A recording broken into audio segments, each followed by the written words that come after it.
Hurricane Sandy, the largest hurricane storm in 100 years, is certainly historic and intensely tragic. Indeed, various news headlines have deemed it to be of, quote, biblical proportions, including the senior meteorologist with AccuWeather, as reported in the Wall Street Journal. But is there anything really biblical associated with Sandy? Interestingly, Hurricane Sandy started to form on the very night of the last presidential debate. But more on that in a moment. Hurricane Sandy came ashore in the northeast United States, coinciding with the 21st anniversary of the perfect storm. That record-setting storm, the so-called perfect storm, devastated the New England coast precisely as President George H.W. Bush hosted the Madrid Conference from October 30th to November 1st, 1991.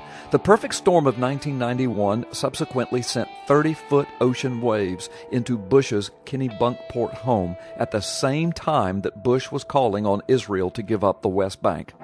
Practically every time since the Land for Peace conferences, whenever the U.S. planned a major meeting or speech to divide Israel, disaster has resulted. Furthermore, shortly after the United States, under the leadership of President George W. Bush, pressured Israel to give up Gaza on September 1, 2005, and while President Bush congratulated Israel for evacuating their own people from biblical lands and called on Israel and Palestinians to move to a two-state plan, Hurricane Katrina strikes the United States with devastating consequences. Again, coined by the media, of, quote, biblical proportions. Missiles have been fired into Israel from Gaza ever since.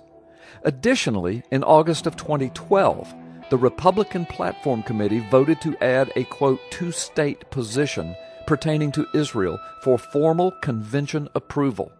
On the same day, Hurricane Isaac formed as a tropical storm. The convention had to be postponed. Isaac eventually made U.S. landfall and caused many billions of dollars of damage to the U.S. economy. Both of the current major political parties in the United States, Democrats and Republicans, have publicly endorsed two states on Israel's covenant land. This latest storm, Hurricane Sandy, started to form on the night of the last presidential debate, in which Mitt Romney advocated the same goals of the Madrid Conference scenario in the debates. Romney even corrected Barack Obama for not pushing harder to accomplish these goals within his first term. Unbelievably, while this presidential debate is happening, and while this conversation about Israel is ensuing between Romney and Obama, another perfect storm is brewing offshore.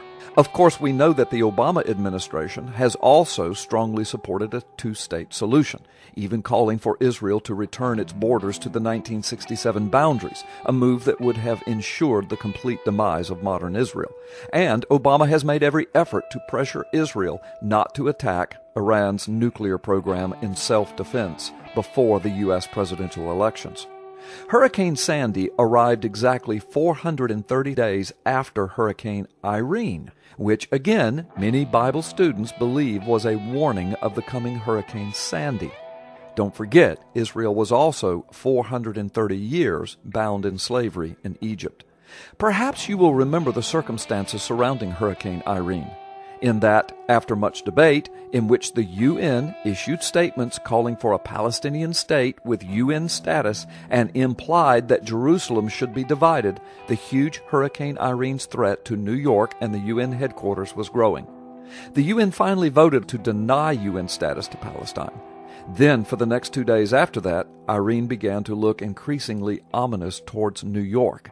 That is, up until the 28th, when projections for the storm began to subside. Could it be that God showed mercy, that God sent a warning shot across the bow of the UN? The subsided storm finally passed through New York City and directly over the UN headquarters. Many with prophetic insight claimed that this was God's warning to the UN. Now back to Hurricane Sandy. At 5 p.m. on August 22, 2012, Hurricane Sandy was officially named.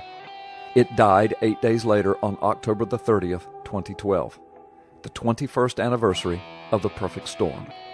Of course, the number 21 is a biblically significant number. It is the multiple of 7 times 3, both numbers of God's perfection and God's holiness respectively. It just so happens that on October the 25th, 2012, 3 days after the official birth of Sandy, a UN independent expert in New York City at the UN headquarters called for an international boycott of Israel and called Israel a violator of international human rights and international law. He called Israel an occupying nation. The UN recorded the recommendation in its official records. Do you see the pattern? Land for peace negotiations, calls for dividing up Israel, calls for the economic boycott of Israel in the UN, calling Israel, the Holocaust people, a lawless, occupying nation and violator of human rights. Presidential debates calling for Palestinian state negotiations. Political parties calling for a two-state solution in the land of Israel. Each and all coinciding with devastating storms of warning and perhaps storms of judgment. As this biblical story continues to unfold, one has to wonder, will the leaders of the United States, and indeed the world, ever understand the biblical consequences and the biblical implications of dividing Israel?